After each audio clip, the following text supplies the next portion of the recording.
Hello dear students, मी आपला Salman sir from Accountwala commerce academy.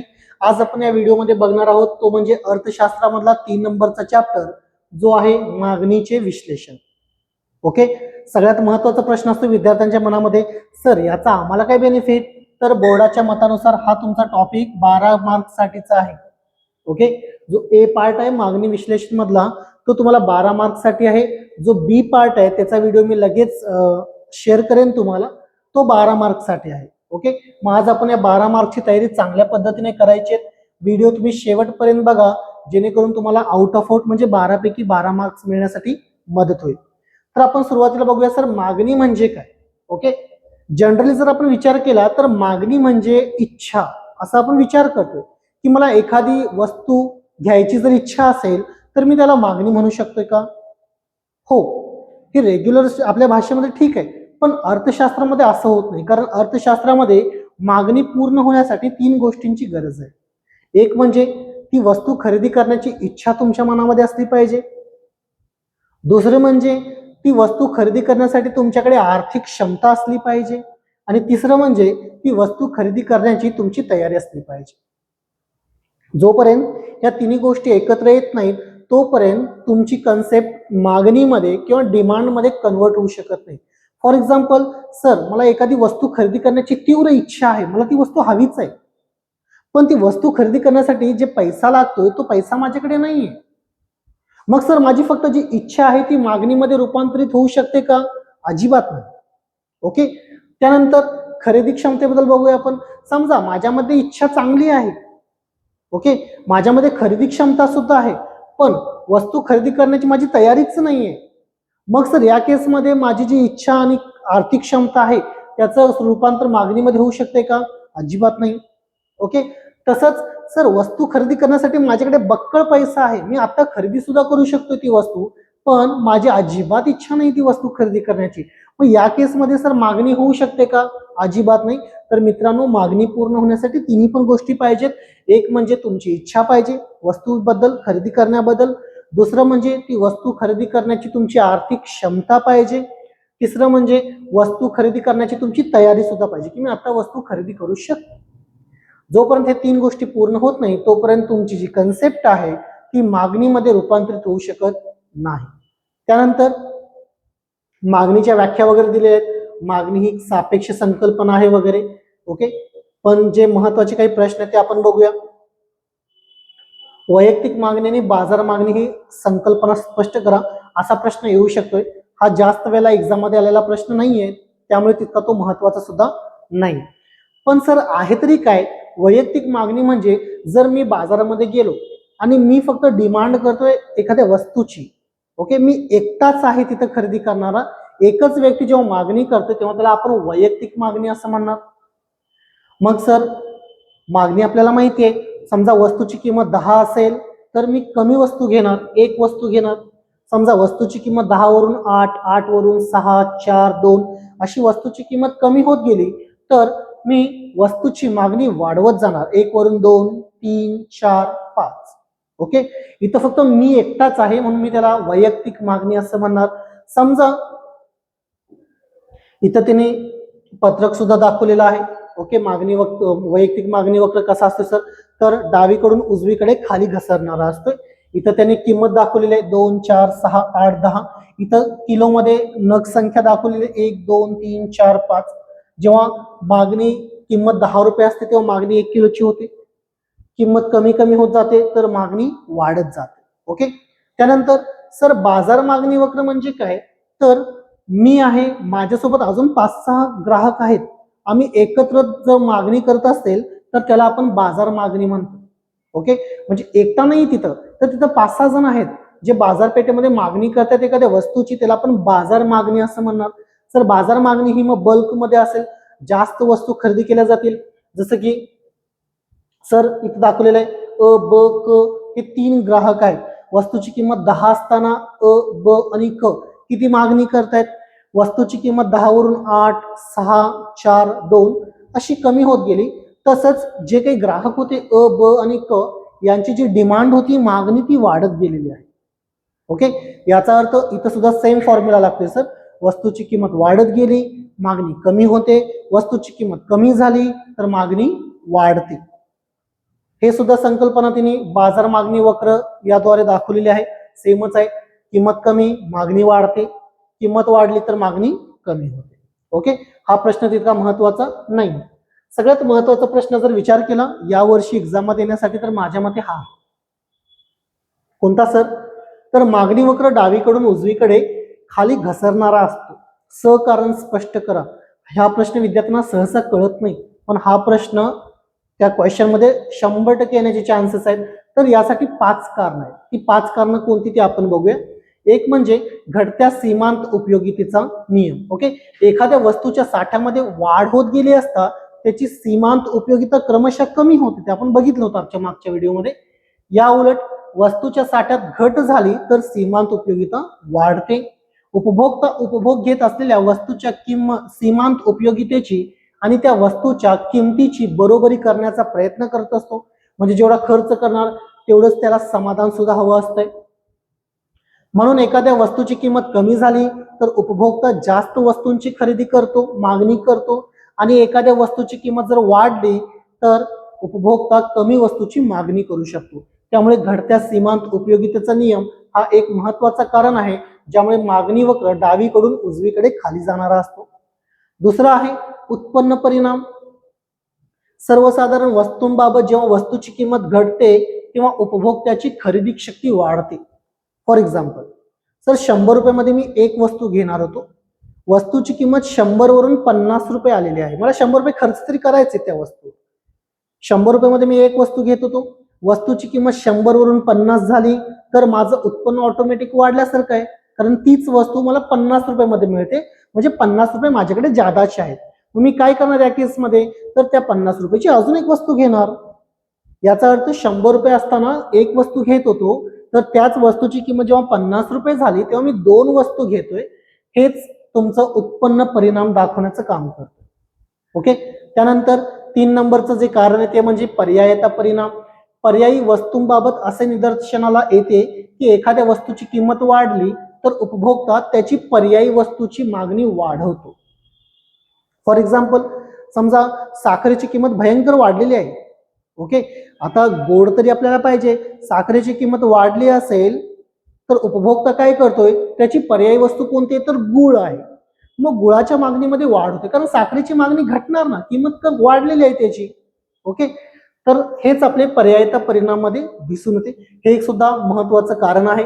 त्यानंतर विविध उपयोगी वस्तू. जेव्हा एखादी वस्तू अनेक गरजा पूर्ण करण्यासाठी वापरली जाते त्याला आपण विविध उपयोगी वस्तू असे म्हणतो.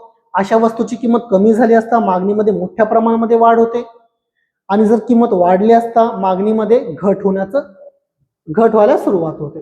त्यानंतर नवीन उपभोक्ते. जेव्हा एखादी वस्तूची किंमत कमी होते तेव्हा त्यांना ती वस्तू खरेदी करणे परवडते, त्यामुळे बाजारामध्ये नवीन ग्राहक वर्ग तयार होतो. म्हणून जर वस्तूची किंमत कमी झाली तर वस्तूची मागणी ऑब्व्हियसली वाढणार, त्यामुळे नवीन उपभोक्ते सुद्धा त्यावर परिणाम करण्याचा प्रयत्न करतात. तर अशा पद्धतीने हे 5 कारण आहेत. समजा जर हा प्रश्न आलाच कोणता, तर मागणी वक्र हा डावीकडून उजवीकडे खाली घसरणारा असतो. याची कारण काय, तर ही 5 कारण तुम्हाला द्यावी लागतील. त्यानंतर पुढचा प्रश्न आहे, सर मागणीचे विविध प्रकार कोणते आहेत. हा प्रश्न सुद्धा तितकाच महत्वाचा आहे. समजा मोठा प्रश्न नाही आला सर तर प्रत्यक्ष मागणी, अप्रत्यक्ष मागणी, पूरक मागणी, संमिश्र मागणी, संकल्पना स्पष्ट करा क्वेश्चन नंबर 2 मध्ये येऊ शकते, किंवा फरक स्पष्ट करा मध्ये येऊ शकते. त्यामुळे हा प्रश्न तुम्हाला करावाच लागेल. 12 मार्कसाठी काय बिग डील नाहीये, मोठी डील नाहीये अजिबात. तर चला आपण बघूया. सर नंबर 1 आहे प्रत्यक्ष मागणी. समजा मला एखादी वस्तू हवी असेल, ती वस्तू मी डायरेक्ट यूज करणार, डायरेक्ट त्या वस्तूचा मी उपभोग घेणार, डायरेक्ट ती वस्तू मी कंझ्युम करणार असेल तर त्याला मी प्रत्यक्ष मागणी म्हणणार. फॉर एक्झाम्पल, मला दिवाळीसाठी नवीन कपडे घ्यायचे, मी बाजारामध्ये गेलो, नवीन कपडे खरेदी केले, नवीन कपडे मी दिवाळीच्या दिवशी परिधान केले, मी त्या कपड्यांचा दुसरा वापर नाही केलेला. बरोबर, म्हणजे काय सर, मी डायरेक्ट डिमांड करतोय एखाद्या वस्तूबद्दल, तर याला आपण काय म्हणणार, प्रत्यक्ष मागणी. आणि ती वस्तू उपभोक्ता पूर्णपणे वापरतो, याला आपण प्रत्यक्ष मागणी म्हणतो. किंवा आपण त्याला म्हणू शकतो अंतिम वस्तू, हे सुद्धा ठीक आहे, नो प्रॉब्लेम. त्यानंतर सर अप्रत्यक्ष मागणी किंवा परोक्ष मागणी. उपभोग्य किंवा तयार वस्तूंच्या उत्पादनासाठी आवश्यक असणाऱ्या वस्तूंच्या मागणीला अप्रत्यक्ष मागणी म्हणतो. म्हणजे आपण एखादी वस्तू सहसा इझिली डिमांड करू शकत नाही. जसं की मला घर पाहिजे, माझ्याकडे जागा आहे, घर नाही, मला घर बांधायचं आहे, तर मी डायरेक्ट घर तयार हो म्हटल्यावर घर तयार होणार नाही, बरोबर. मग यासाठी मला काही वस्तूंची मागणी करावी लागेल, काही वस्तू खरेदी करावी लागतील. काय सर, मला सिमेंट घ्यावं लागेल, मला वाळू खरेदी करावी लागेल, मला मजुरांची आवश्यकता लागेल, मला ते घर बांधण्यासाठी सर भांडवल लागेल. हे जी मी मागणी करतोय ना, त्याला अप्रत्यक्ष मागणी म्हणतायत. मग सर यामधली प्रत्यक्ष मागणी कोणती आहे, तर घर. घर हे माझी प्रत्यक्ष मागणी आहे, डायरेक्ट डिमांड आहे. आणि बाकी ज्या वस्तू आहेत घर बांधण्यासाठी लागणारे, हे माझी अप्रत्यक्ष मागणी आहे. सिंपल. सर 3 नंबरला आहे पूरक मागणी. जेव्हा एखादी विशिष्ट गरज पूर्ण करण्यासाठी 2 किंवा अधिक वस्तूंची एकत्र मागणी केली जाते, तेव्हा आपण त्याला पूरक मागणी म्हणतो. जसं की गाडी आणि इंधन. ओके, 2 व्हीलर घेतला तुम्ही, आता ई बाईक्स निघालेले आहेत, बट जे आपले 2 व्हीलर्स आहेत मोठ्या प्रमाणामध्ये ते कशावर चालतात, तर पेट्रोलवर चालतात, बरोबर. सर मी 2 व्हीलर घेतली, पेट्रोल पाहिजेत, म्हणजे आपण 2 व्हीलर आणि पेट्रोल या दोन्ही वस्तूंची एकत्र मागणी करतो, तर आपण याला पूरक मागणी म्हणतो. मग सर हे कसं परिणाम करतंय बरं. ओके, पूरक मागणी म्हणजे आपण दोन्ही वस्तूंची एकत्र मागणी करतो. ओके, परिणाम आपण नंतर बघणारच आहोत. जसं की याच्यामध्ये दिलंय मोबाईल आणि चार्जर. फक्त मोबाईल घेतलाय सर, चार्जर दिलाच नाही. आपण चार्जर पण लागणार ना मोबाईल चार्ज करण्यासाठी. याचा अर्थ मोबाईल आणि चार्जर दोन्हीची मागणी आपण एकत्र करतो, तर आपण याला पूरक मागणी असं म्हणणार. पुढचा पॉइंट आहे संमिश्र मागणी. एका वस्तूची मागणी अनेक उपयोगांसाठी केली जाते, याला आपण संमिश्र मागणी म्हणतो. जसं की आपण विजेची मागणी करतोय, वीज पाहिजे आपल्याला, इलेक्ट्रिसिटी. सर कशासाठी पाहिजे, सगळ्यात महत्वाचं मोबाईल चार्ज करायचंय, यस. ओके, टीव्ही बघायचंय, यस. मला सर लाईट लावायची घरामध्ये, यस. मला फ्रीजचा वापर करायचा आहे, यस. मला वॉशिंग मशीन चालवायचे, यस. म्हणजे बरेच गरजा आहेत, ह्या बऱ्याच गरजा पूर्ण करण्याचं काम फक्त तुमची इलेक्ट्रिसिटी म्हणजे वीज करते. जेव्हा आपण विजेची मागणी करतो तेव्हा ती संमिश्र मागणी असते. 5 नंबर आहे स्पर्धात्मक मागणी. जेव्हा 2 किंवा अधिक वस्तू एकच गरज भागवण्यासाठी पर्याय म्हणून वापरल्या जातात, तेव्हा आपण त्याला स्पर्धात्मक मागणी असं म्हणतो. जसं की गूळ आणि साखर. मगाशी मी म्हटलं गुळ नाही ना, ठीक आहे, नो प्रॉब्लेम, साखरेने मी माझं काम चालू शकतो. ओके, एकदम गरम होते, उन्हाळ्याचे दिवस आहेत, मला थंड काहीतरी प्यायचं आहे, गेलो मी, म्हटलं पेप्सी दे. ओके, पेप्सी नाहीये तर नो प्रॉब्लेम, दुसरं काय आहे, स्प्राईट आहे, कोका कोला आहे, यस दे, चालेल मला. का, कारण ही स्पर्धात्मक मागणी आहे. माझी गरज काय आहे, तर मला गरम होत आहे, मला फक्त काय करायचंय, काय ते थंड प्यायचं आहे. ओके, मग भले ते पेप्सी असू दे किंवा कोका कोला असू दे, आपण याला स्पर्धात्मक मागणी म्हणतोय. त्यानंतर सर वैयक्तिक मागणी. एकच व्यक्ती मागणी करतोय, वैयक्तिक झाली. बाजार मागणी मगाशी बघितलं आपण सर, 1 2 3 4 बरेच ग्राहक एकत्र मागणी करतात, तेव्हा आपण त्याला बाजार मागणी असं म्हणणार. त्यानंतर पुढचा प्रश्न आहे तो म्हणजे मागणीचे निर्धारक. मागणीचे निर्धारक म्हणजे सर मागणीवर परिणाम करणारे घटक कोणकोणते आहेत ते आपण बघूया. हा प्रश्न सुद्धा महत्वाचा आहे मित्रांनो. पाठ करा, पाठ करा. सर किंमत, बरोबरच ना, मगापासून तेच सांगतोय सर, वस्तूची किंमत वाढली मागणी कमी होणार, वस्तूची किंमत घटली मागणी वाढणार. हे तुम्हाला इथं लिहायचं. उत्पन्न. सर कसं बरं, बघा मी श्रीमंत झालो, माझं उत्पन्न वाढलं, तर ऑब्व्हियसली मी माझी मागणी पण वाढवणार. माझं उत्पन्न कमी झालं तर माझी मागणी पण उत्पन्नासोबत काय होणार, कमी होणार. हे तुम्हाला इथं लिहायचं. पर्यायी वस्तूंच्या किमती. जसं मगाशी म्हटलं सर, गुळाची किंमत वाढली, मी साखरेची मागणी वाढवणार. गुळाची किंमत कमी झाली तर मी साखरेची मागणी कमी करणार. त्यानंतर पूरक वस्तूंच्या किमती. ओके, जसं आपण बघितलेलं आहे, ज्या वस्तू नेहमीच एकत्रित वापरल्या जातात त्यांना आपण पूरक वस्तू म्हणतो. उदाहरणामध्ये वाहन आणि इंधन, टीव्ही आणि सेटअप बॉक्स आहे, चहा आणि साखर आहे, पेन आणि रिफिल आहे. ओके, त्यात एखाद्या वस्तूची किमतीमध्ये जर वाढ झाली तर दुसऱ्या वस्तूच्या मागणीमध्ये घट होते, बरोबर. समजा पेट्रोलचे दर भयंकर 400-500 रुपये वाढले, मी कशाला बाईक खरेदी करणार, मी तर ई बाईक खरेदी करण्याकडे जाणार, बरोबर. मी इंधनवर चालणारी बाईक अजिबात खरेदी करणार नाही. म्हणून पूरक वस्तूंच्या किमती सुद्धा मोठ्या प्रमाणावर मागणीमध्ये परिणाम करतात. वस्तूचे स्वरूप कसं आहे सर, ओके, समजा एखादी वस्तू अशी आहे जी मला पाहिजेच आहे, ती वस्तू नसेल तर मी जगू शकत नाही, मग सर भले किंमत कितीही वाढू दे, मला काही फरक नाही पडणार, ती वस्तू मी घेणारच.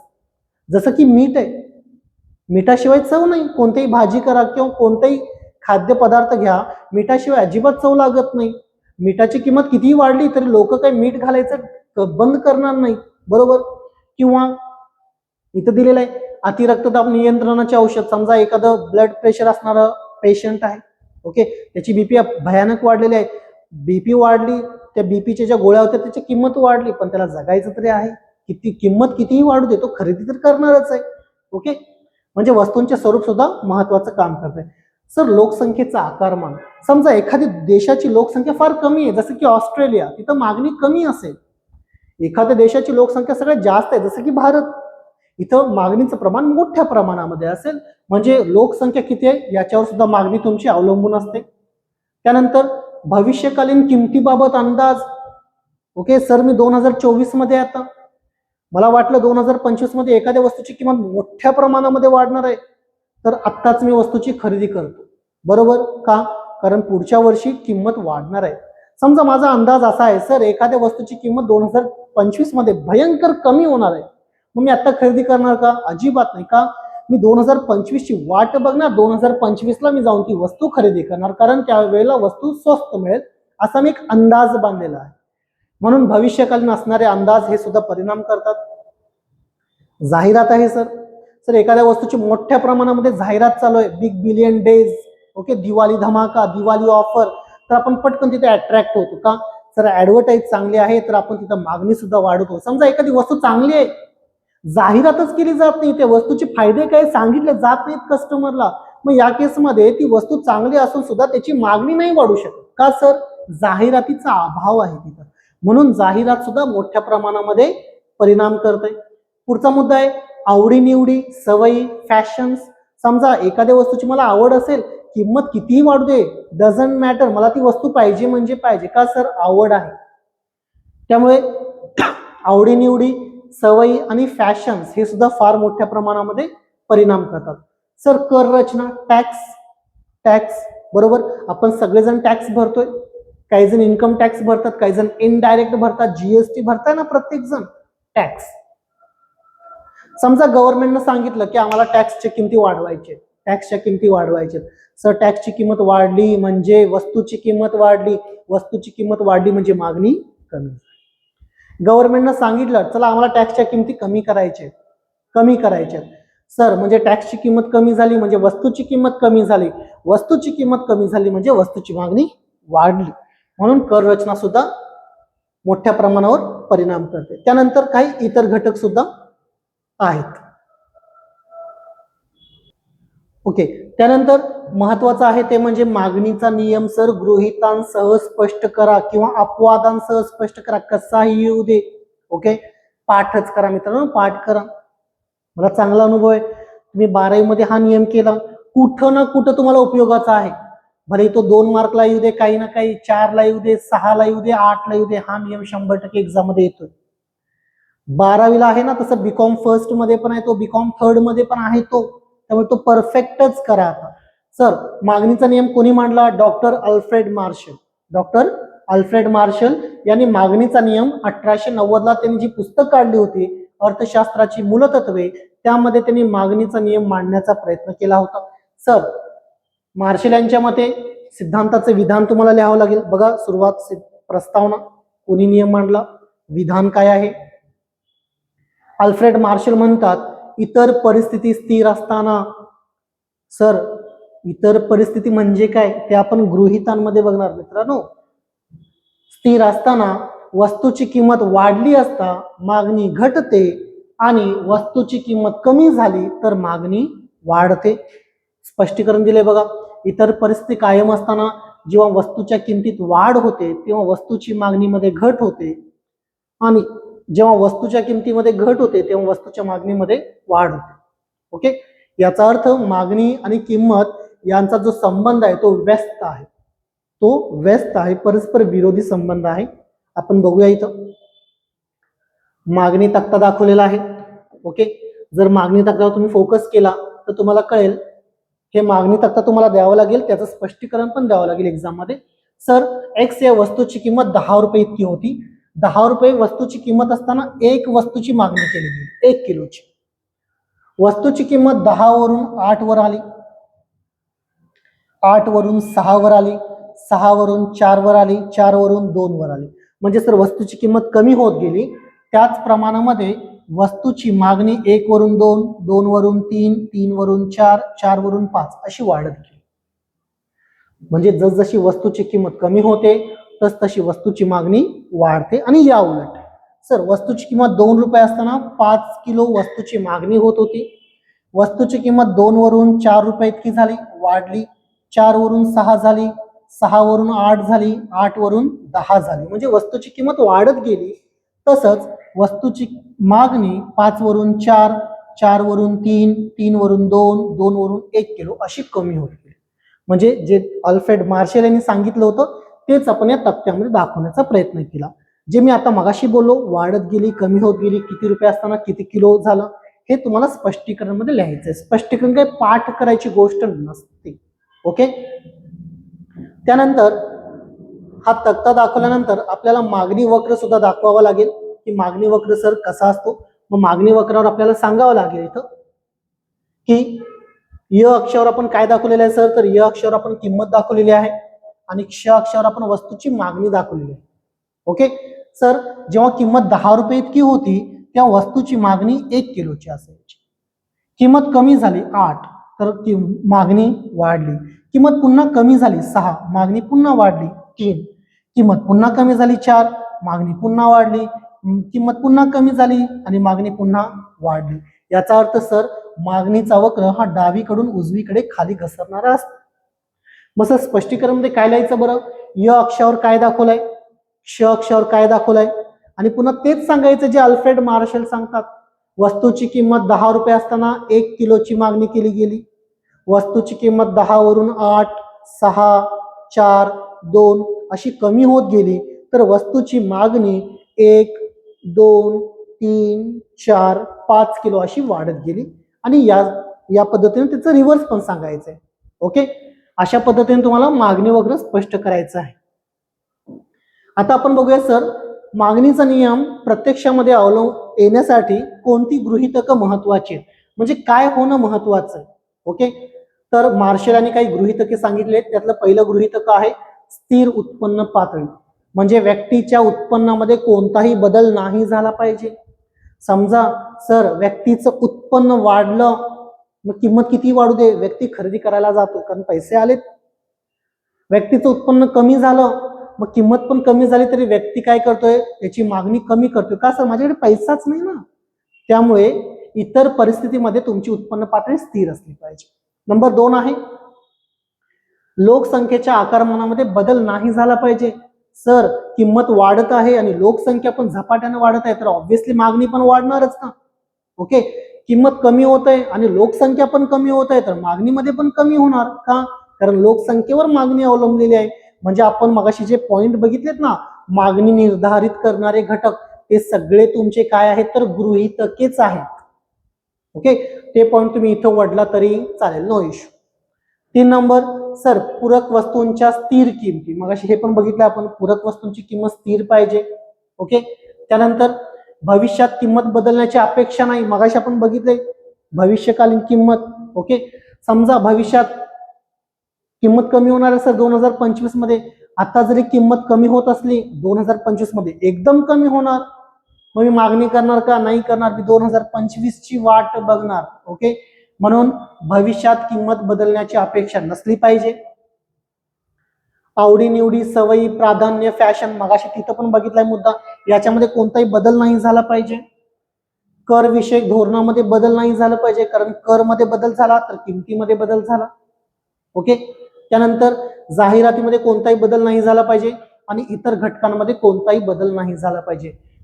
मित्रांनो, मी हे फास्ट का घेतलं माहितीये का, किंमत निर्धारित करणारे जे मगाशी 10-12 घटक बघितलेत ना, ते 10-12 घटकच्या पुढे लिहायचं, यामध्ये बदल नाही झाला पाहिजे म्हणजे गृहीतक. लोकसंख्येचे आकारमान, लोकसंख्येचे आकारमान बदलले नाही पाहिजे. ओके, आवडीनिवडी, आवडीनिवडी स्थिर राहिले पाहिजे. वस्तू उत्पन्न उत्पन्न स्थिर राहिलं पाहिजे, म्हणजे पॉईंट तेच होतं. इथं फक्त काय बदललं नाही पाहिजे किंवा स्थिर राहिलं पाहिजे एवढंच लिहिलंय त्यांनी, म्हणजे तेच पॉईंट इथं लिहायचंय, आपल्याला काय वेगळं कुठं आणायची गरज नाही. पुढचं बघूया आपण. सर मागणीचा नियम अपवादांसह स्पष्ट करा. समजा असा प्रश्न आला, मागणीचा नियम सगळं लिहायचं. सर अल्फ्रेड मार्शल यांची प्रस्तावना, ओके, नियमाचं विधान, स्पष्टीकरण, तो तक्ता, तक्त्याचं स्पष्टीकरण, ती आकृती, आकृतीचं स्पष्टीकरण, मग अपवादांना यायचंय आपल्याला. कधी? जर मागणीचा नियम अपवादांसह स्पष्ट करा असं म्हटलं तर. ओके सर, सगळ्यात महत्वाचा अपवाद आहे तो म्हणजे गिफेनचा विरोधाभास. गिफेनचा विरोधाभास याला आपण इन्फेरियर गुड सुद्धा म्हणतोय. ओके, म्हणजे कमी दर्जाच्या वस्तू. काय आहे बघा, गिफेन वस्तू म्हणजे कनिष्ठ वस्तू किंवा हलक्या प्रतीच्या वस्तू, जसं की डालडा, वनस्पती तेल आहे, कमी प्रतीचा तांदूळ इत्यादी. या अशा वस्तू आहेत की ज्यांची किंमत जरी कमी होत असेल तर लोक त्यांची खरेदी करत नाही, कारण लोकांना वाटतं ते खरेदी करणे हे प्रतिष्ठेचं नाहीये. मग समजा गिफेनचा विरोधाभास 2 मार्कला येऊ शकतोय, हा पॉइंट 2 मार्कला येऊ शकतोय. संकल्पना स्पष्ट करा. काय लिहिणार? सर रॉबर्ट गिफेन यांनी हे वर्तन इंग्लंडमध्ये पावाच्या संदर्भात, जे आपण पाव वगैरे खातो ना, शोधून काढले. लोकांकडे मर्यादित पैसा असल्यामुळे ते पाव स्वस्त वस्तू अधिक प्रमाणात खरेदी करत आणि मांस महाग वस्तू कमी प्रमाणामध्ये खरेदी करत होते. त्यांच्या लक्षात असे आले की जेव्हा पावाच्या किमती कमी झाल्या तेव्हा त्याची मागणी घटली, कारण लोकांनी ते पैसे वाचवले आणि पावाच्या मोबदल्यामध्ये लोकांनी मांस खरेदी करायला सुरुवात केली आणि अशा प्रकारे मांसची मागणी मोठ्या प्रमाणामध्ये वाढली. यालाच आपण गिफेनचा विरोधाभास म्हणतोय. समजा गिफेनचा विरोधाभास आला 2 मार्कला, हे स्टोरी सगळी गोष्ट लिहावी लागेल गिफेनची. ओके सर, 2 नंबरचं काय आहे? प्रतिष्ठेच्या वस्तू, सोने, दागिने, हिरे. ओके सर, प्रतिष्ठेच्या वस्तू हे एक समाजामध्ये सामाजिक प्रतिष्ठेचं चिन्ह मानलं जात आहे. ह्याची किंमत जरी वाढत असेल तर आपल्यामध्ये लालसा असते की सर मला ती वस्तू खरेदी करायची. हे अपवाद आहे. त्यानंतर भविष्यकालीन किमतीचा अंदाज, सर तेच आहे मगाचं. समजा 2025 मध्ये वस्तूची किंमत कमी होणार आहे, मी आता काहीच खुद आहे, मी आता अजिबात खरेदी करणार नाही, कारण मी 2025 ची वाट बघणार. ओके, भविष्यकालीन किमतीचा अंदाज, किमतीचा आभास. खूप वेळा उपभोक्त्यांना असं वाटतंय की जास्त किमतीच्या वस्तू चांगल्या दर्जाच्या असतात, पण असं काही नाहीये. म्हणून किंमत वाढली तरी ते वस्तूची मोठ्या प्रमाणामध्ये मागणी करतात. त्यानंतर अज्ञान. समजा मी एखादी वस्तू खरेदी करायला गेलो, वस्तूची किंमत जास्त आहे तरी मी खरेदी केलं, मला माहितच नाही दुसऱ्या बाजारामध्ये ती वस्तू कमी किमतीला उपलब्ध आहे. हे आहे अज्ञान, आणि हे अज्ञान सुद्धा अपवाद आहे. सवयीच्या वस्तू, कारण जर मला एखाद्या वस्तूची सवय असेल, फॅशन असेल, ओके, तर त्या वस्तू मी खरेदीच करणार, किंमत कितीही वाढू दे, कारण सर मला त्याची सवय आहे. त्यानंतर गरजेच्या वस्तू, मगाशी बोललोय आपण, मीठ आहे, गहू आहे, तांदूळ आहे, सर किंमत किती पण वाढू देत, आपण त्याशिवाय जगू शकतोय का? अजिबात नाही, आपण खरेदी करणारच आहे. हे सुद्धा अपवाद आहे. आणि अनुकरणाचा परिणाम, आपण अनुकरण करतोय बघा. ओके, सलमान खानचा तेरे नाम पिक्चर आला होता, लोकांनी मधनं भांग पाडायला सुरुवात केली, तेरे नाम. ओके, हे आपण अनुकरण करतोय. समजा एखाद्यानं, हिरोनं किंवा हिरोईननं काहीतरी वापरायला सुरुवात केली तर आपण पटकन ते वापरतो, आपण अनुकरण करतोय. हे सुद्धा अपवाद आहे. भले त्याची किंमत किती पण असू दे, आपल्याला काही फरक पडत नाही त्याचा. त्यानंतर हा सुद्धा महत्वाचा प्रश्न आहे, तो म्हणजे मागणीतील विचलन. मागणीतील विचलन आणि मागणीतील बदल. हा प्रश्न मित्रांनो तुम्हाला फरक स्पष्ट करण्यासाठी सुद्धा येऊ शकतोय आणि बऱ्याचदा हा मोठा प्रश्न सुद्धा आलेला आहे.